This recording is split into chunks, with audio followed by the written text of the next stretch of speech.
Hello and welcome everybody to, according to Andrew, number 86, Christian China. So, when I was driving home the other day, I was thinking, I don't know where this thought came to me from, but what China would look like if they adopted Christianity, how they would end up adopting Christianity, what are the kind of pros and benefits of, or pros and cons of them adopting it, and some of the limitations on that.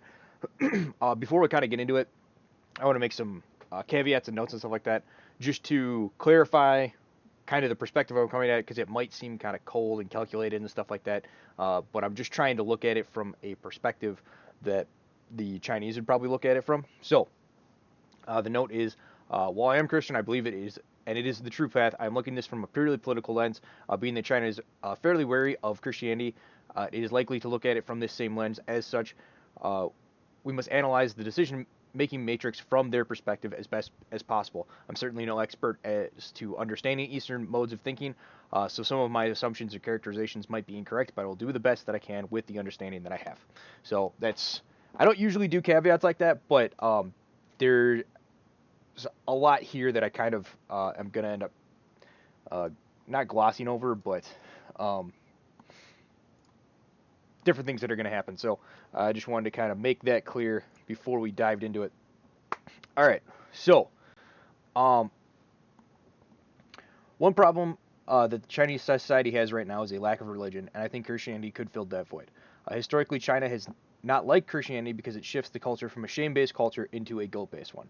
The difference between the shame-based and the guilt-based is that shame, you're basically being shamed by your peers and stuff like that. It's much more a in-group preference style of society, where guilt-based is much more uh, getting laws passed down to you from a higher power. That's the Christian, how Christians have it set up. Muslims are a similar way, though. I think I don't remember what their actual scale on their general society is. They might have other things that factor more towards the shame based. Anyway, this is why mass mandates are easier to enforce in Eastern cultures than in Western ones. However, I think if Xi Jinping wants China to rise to prominence for the long term, this could be a way to do it. Uh, the church would look a lot more like the Anglican Church than Christian or Catholicism or Orthodoxy.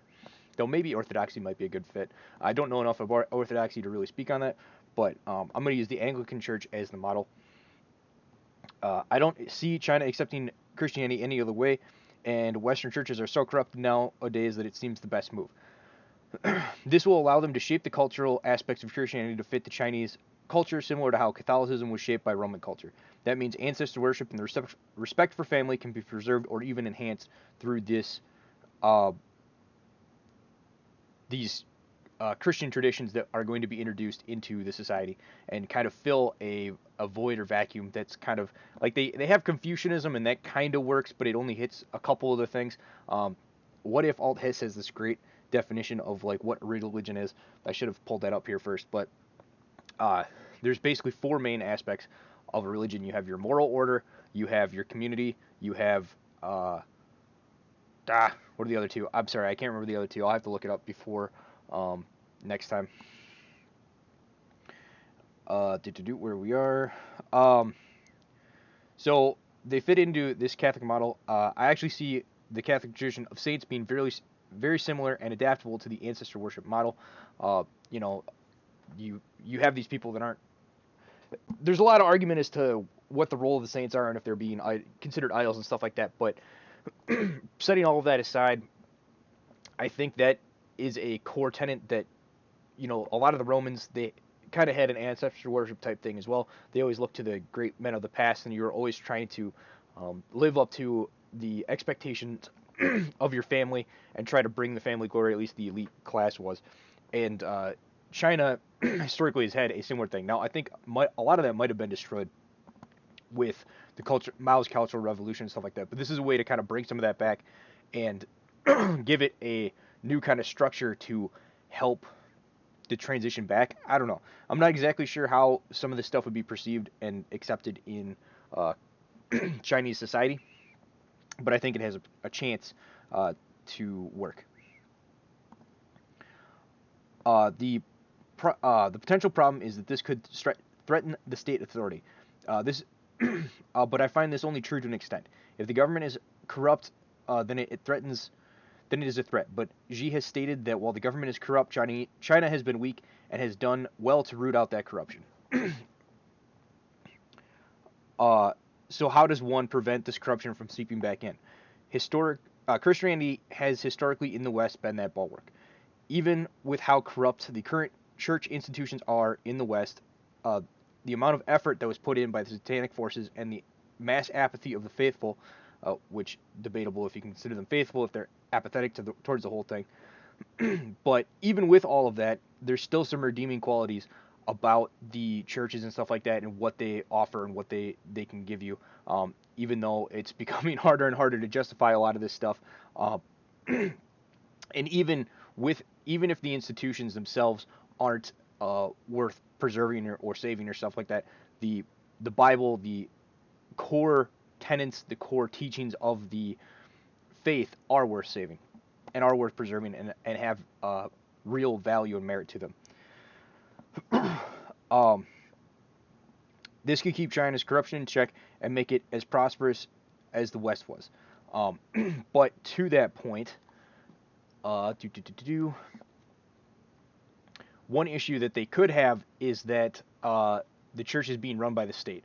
And this is an issue that the Anglican Church came into as well, that the church became corrupted because it wasn't focused on trying to teach Christianity. It was focused on being a useful tool for control and stuff like that by the state. And instead of serving its primary function as a religion and as a church, it succumbed and was subordinate to the state, and this caused issues within the society.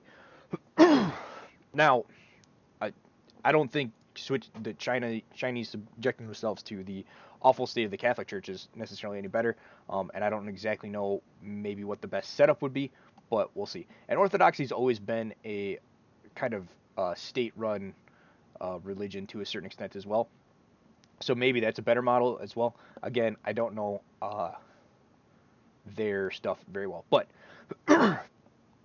this goes back to what I've been talking about the last couple podcasts, that if the church is subsumed and subordinated to the state, then it isn't a strong bulwark against corruption, as it will not be a separate institution.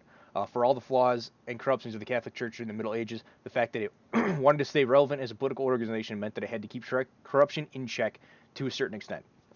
This also had the effect of all the other political entities having to keep their corruption in check or lose power to the Catholic Church or the other political entities that are vying for power, those political entities being the church, the crown, the nobility, and the towns. And so this kind of worked, and I've talked about this the last couple of podcasts, this worked and kind of balanced itself out until eventually things kind of ended up out of balance due to the plague, and the only couple that are left are the towns kind of shifted from towns into a merchant class, and the crown are kind of the two that are left in the West. The church kind of fell out of relevance, I guess, or in some aspects with the Anglican Church got subsumed by the government, and then the nobility got subsumed by the government. So, continuing on, also, like Greek philosophy was combined with the Bible to increase the understanding of both, China could combine Confucius teachings with Christianity to create their own theological heritage. There's a lot of similarities between the Stoics and Confucius. I haven't read a ton of either, but many times when you're reading Meditations, you would have thought Marcus Aurelius was a Christian because of the intellectual crossover there. I don't see why the Eastern groups couldn't do the same.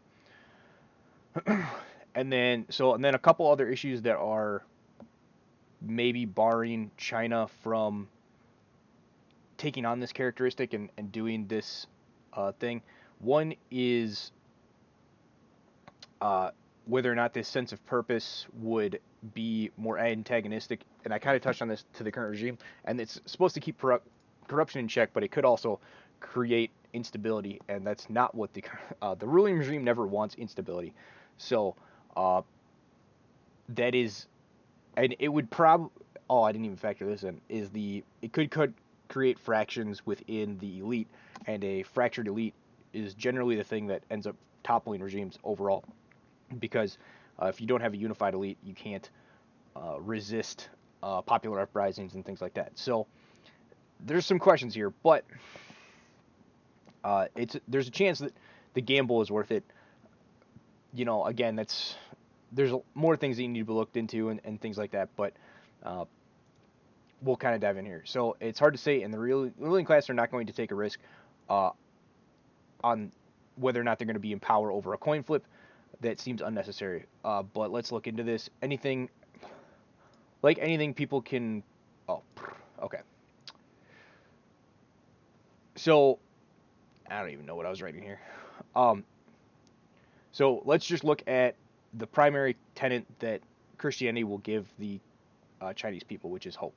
So if people have hope, what would happen potentially within China? So if people have hope, generally people have more kids. So and China just opened it up so that you can have 2 kids per family, I believe, maybe 3. Um, I don't know how much of a baby boom China could handle, but it would be interesting to see how much of a baby boom that could potentially cause. It, it seems like that would maybe take 1 or 2 generations to really happen, because I think it'd take a while for the Christianity to spread throughout the culture of China. But maybe it would take off like wildfire. You never really know with some of these things. Um, so you got a potential baby boom. It could cause more people to have purpose and meaning in life, therefore taking greater pride in their work and nation. So it could cause a increased fervor in nationalism, which the Chinese want. Increased pride in work, therefore greater productive output and greater uh, higher quality things being shipped to other places can generate more money from trade and stuff like that, and also greater use for within China as they transition from a kind of uh, lots of cheap labored stuff to higher quality advanced materials industry. This additional pride and work could really help solidify. Also, China's already got a lot of beautiful buildings and great works and stuff like that, but this could cause a Renaissance type inspiration to the Chinese people, where you end up having more of these great works like the ones that I've kind of been showing on this podcast that have been slowly sliding through. You could have a rebirth of this kind of, not necessarily this style, but an increased amount of artwork and stuff like that. And I know one of the things that people are worried about is because now everybody types, the written language of China is being lost. So, people being inspired by more art and stuff like that could cause a rebirth and a rediscovering of some of Chinese culture and heritage and stuff like that, and really help solidify greater nationalism and greater unity within the peoples. Uh, it could also be used to justify the surveillance state, so there's that. Because you could kind of use the logic of, well, God's always watching, so now the state's always going to watch, and they're going to make sure that you stay good so that you can go to heaven, kind of thing. And I don't see why they wouldn't try to justify that. That seems like a pretty logical, rhetorical thing that they would do. There's other rhetorical tools that they can use, I'm sure, as well. So another big sticking point for China potentially not wanting to switch to Christianity is the amount of Muslim countries on their borders. Mainly on the east, I think they have to do, Indonesia is the largest Muslim country, I believe. It's not exactly on their border, but it is in their neighborhood, and probably going to be in their sphere of influence as they kind of take over as the world power. So, that being said, it probably creates needless antagonism with those Muslim nations to switch from a basically Confucius atheist style society to Christianity. And the reason that they would see that as more threatening, like let's say they switch to Hinduism, I don't think they would find that as threatening, and it would be kind of weird for them to do that. But I guess in a certain sense, it'd be kind of weird for them to adopt Christianity. It'd be more logical for them to adopt uh, Muslim or Islam, just because of the proximity of Islamic states to China. And there are some, like the Uyghurs are Islamic ethnic group within China as well. So, with those reasons, that would make more sense in terms of proximity why they would adopt it. I don't know. I personally don't think culturally it fits with them as well, but that's kind of me reaching. Um, but Christianity and Islam are, of the religions that are out there right now, are ideologically the closest. So because of that closeness, like Islam could see it as the Islamic community could kind of see that as a missed opportunity of a potential billion converts to their religion and becoming the predominant religion throughout the world. And so they could see that as a threat to Islam and a potential receding in Islam, and it could damage those relationships on their border states, potentially make them not just friendly or allies, but potentially enemies. Is that something that China really wants to deal with? I'm guessing not. So it seems like, on the geopolitical landscape, is it worth this risk? Is it worth, um, you know, thinking from pure geopolitical type thing? Is it worth compromising those alliances for maybe slight upsides within your society and maybe an increased sense of nationalism? Like there's a lot of potential downside question marks here, uh, and maybe limited to no upside from the Chinese perspective. So maybe they wouldn't do it, but I still think it's a potential good move. I think it'll give them a strong moral uh, fiber and baseline to work from and grow as a society in the long term. But again, there's no way for me to quantify that strictly. So it's hard to say exactly. But that's kind of all my thoughts on that. I just wanted to kind of get them out there and see what people think. I'd be interesting. I should probably email a couple people that are much more in tune with China and how they think and see what their perspectives are on it. So maybe I'll do that, and if I get some responses, maybe I'll throw that into the next podcast or something like that. But hopefully you guys found this interesting. And if you did, leave a like, leave a comment. I'm on BitChute and Podbean and uh, YouTube, the biggest one. I forget the name of course. So thank you guys everybody for listening. This has been According to Andrew, and I hope you guys have a good day. Goodbye.